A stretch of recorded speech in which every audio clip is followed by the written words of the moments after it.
नमस्कार दोस्तों। हमने केवल एक गौतम बुद्ध के बारे में सुना है, लेकिन नेपाल एक ऐसा देश है जहां गौतम बुद्ध से पहले भी दर्जनों बुद्ध पैदा हुए थे, जिनका जीवन और उपदेश न केवल नेपाल बल्कि पूरे विश्व में शांति, करुणा और आत्मज्ञान के संदेश के रूप में प्रसारित हुए हैं।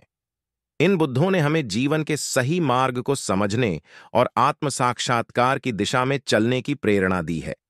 लेकिन शायद हम यह नहीं जानते, तो आज इस वीडियो में हम नेपाल के 7 बुद्धों के बारे में जानेंगे। एन विपश्वी बुद्ध। विपश्वी बुद्ध, जिनके बारे में वंशावली और पौराणिक स्रोतों में कहा जाता है कि वे नेपाल उपत्यका में आने वाले पहले महात्मा थे, सत्ययुग में बंधुमती नगर में निवास करते थे। उन्होंने नेपाल उपत्यका में आकर नागार्जुन पर्वत पर ध्यान किया और वहां कमल के फूल के बीज रोपे। यह घटना चैत्र शुक्ल पूर्णिमा के दिन हुई थी और आज भी इस दिन नागार्जुन पर्वत पर मेला आयोजित किया जाता है। यह मेला विपश्वी बुद्ध की याद में मनाया जाता है और इसे उनकी उपस्थिति और उनके द्वारा दी गई उपदेशों का स्मरण करने के रूप में देखा जाता है। 2. विश्वम्भू बुद्ध। विश्वम्भू बुद्ध त्रेता युग में नेपाल आए थे। वे नेपाल उपत्यका में आए और यहां एक फूलों से भरे पर्वत को देखकर वहां अपना आश्रम स्थापित किया। उस पर्वत को फुलोच्च पर्वत के नाम से जाना गया। विश्वम्भू बुद्ध ने ही अपने अनुयायियों को उपत्यका से पानी बाहर निकलने के मार्ग के बारे में बताया था, जिससे जल निकासी के मार्ग को पहचानने में सहायता मिली। उनका ज्ञान और उपदेश नेपाल की प्राकृतिक स्थिति को समझने में सहायक था। 3. दीपंकर बुद्ध।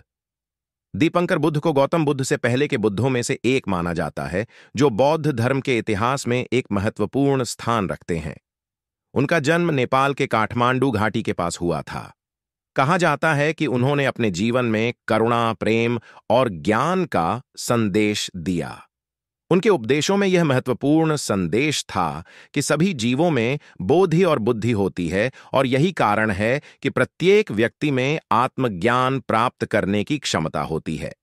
दीपंकर बुद्ध का संदेश आज भी समाज में समानता, शांति और मानसिक शुद्धता की आवश्यकता की ओर इंगित करता है। उनकी उपदेशों ने बौद्ध धर्म की नींव रखने में मदद की और उन्होंने ध्यान और साधना के महत्व को अत्यधिक प्राथमिकता दी। 4. कनक मुनि बुद्ध। कनक मुनि बुद्ध का जन्म नेपाल के काठमांडू घाटी में हुआ था और उनके जीवन और उपदेशों का गहरा संबंध स्वयंभूनाथ स्तूप से माना जाता है।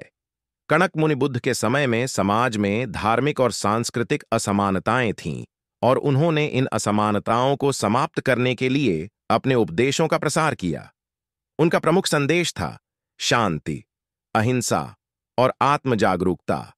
उन्होंने अपने अनुयायियों को यह सिखाया कि किसी भी व्यक्ति को बिना भेदभाव के समान अवसर दिए जाएं और उनके आंतरिक शांति को बनाए रखने के लिए ध्यान और साधना की आवश्यकता है। कनक मुनि बुद्ध ने यह भी कहा कि आंतरिक शांति का प्राप्ति और आत्मा का उन्नति जीवन के उद्देश्य होने चाहिए।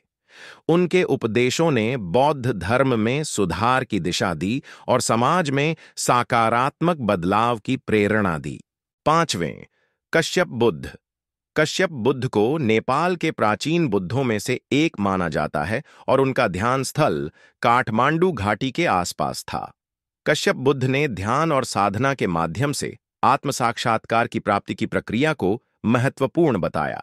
उनका मानना था कि केवल बाहरी आडंबरों और पाखंडों से परे जाकर ही व्यक्ति अपने आंतरिक सत्य को जान सकता है।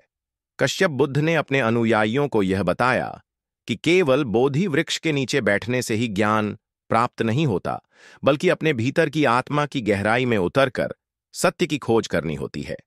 उनका यह उपदेश आज भी ध्यान के अभ्यास में लोगों को प्रेरित करता है, जो आत्मज्ञान और शांति की दिशा में महत्वपूर्ण कदम है। 6. शिखी बुद्ध। शिखी बुद्ध का आगमन नेपाल में एक अद्भुत घटना से जुड़ा हुआ है। विपश्वी बुद्ध द्वारा रोपे गए बीज से 6 महीने बाद आश्विन शुक्ल पूर्णिमा के दिन एक अलौकिक फूल उत्पन्न हुआ और इस फूल के मध्य में ज्योतिर्मय भगवान स्वयंभू प्रकट हुए। स्वयंभू भगवान के इस दिव्य रूप को देखकर अरुणपुर के शिखी बुद्ध यहां आए और स्वयंभू की आराधना करने लगे। वे ध्यानमग्न रहते हुए कुछ समय बाद भगवान में समाहित हो गए। जहां उन्होंने ध्यान किया, उस पर्वत को ध्यानोच्च पर्वत कहा जाता है। हर साल माघ 1 को वहां एक मेला आयोजित होता है, जिसे शिखी बुद्ध की याद में मनाया जाता है, और यह परंपरा आज भी कायम है। 7. गौतम बुद्ध। गौतम बुद्ध, जिनका जन्म नेपाल के लुम्बिनी में हुआ था, बौद्ध धर्म के संस्थापक और विश्व के महानतम धार्मिक और दार्शनिक गुरु माने जाते हैं। उनका जीवन एक प्रेरणा है कि कोई भी व्यक्ति अपने दुहक और संकटों से मुक्त हो सकता है। गौतम बुद्ध ने संसार को 4 आर्य सत्य और अष्टांगिक मार्ग का उपदेश दिया, जो जीवन की सही दिशा और मार्गदर्शन प्रदान करते हैं। 4 आर्य सत्य में पहला सत्य जीवन में दुहक का होना है, दूसरा सत्य दुहक का कारण, तीसरा सत्य दुहक का समाप्त होना, और चौथा सत्य दुहक से मुक्ति के मार्ग की पहचान है। अष्टांगिक मार्ग में 8 मार्ग हैं: सही दृष्टि, सही विचार, सही वचन, सही आचरण, सही आजीविका, सही प्रयास, सही स्मृति और सही ध्यान। गौतम बुद्ध का मानना था कि इन 8 मार्गों का पालन करके व्यक्ति अपने जीवन में शांति, संतुलन और आत्मज्ञान प्राप्त कर सकता है। उनके इन उपदेशों ने न केवल भारत बल्कि संपूर्ण विश्व में एक नई आध्यात्मिक जागृति का संचार किया और लाखों लोगों के जीवन को बदल दिया। उनका योगदान आज भी लोगों के मन और आत्मा में गहरे असर डालता है। आशा है कि आपको इस वीडियो में दी गई जानकारी से प्रेरणा मिली होगी। अगर आपको यह वीडियो पसंद आया हो तो कृपया लाइक और सब्सक्राइब करें और अपने विचार कमेंट सेक्शन में साझा करें। धन्यवाद।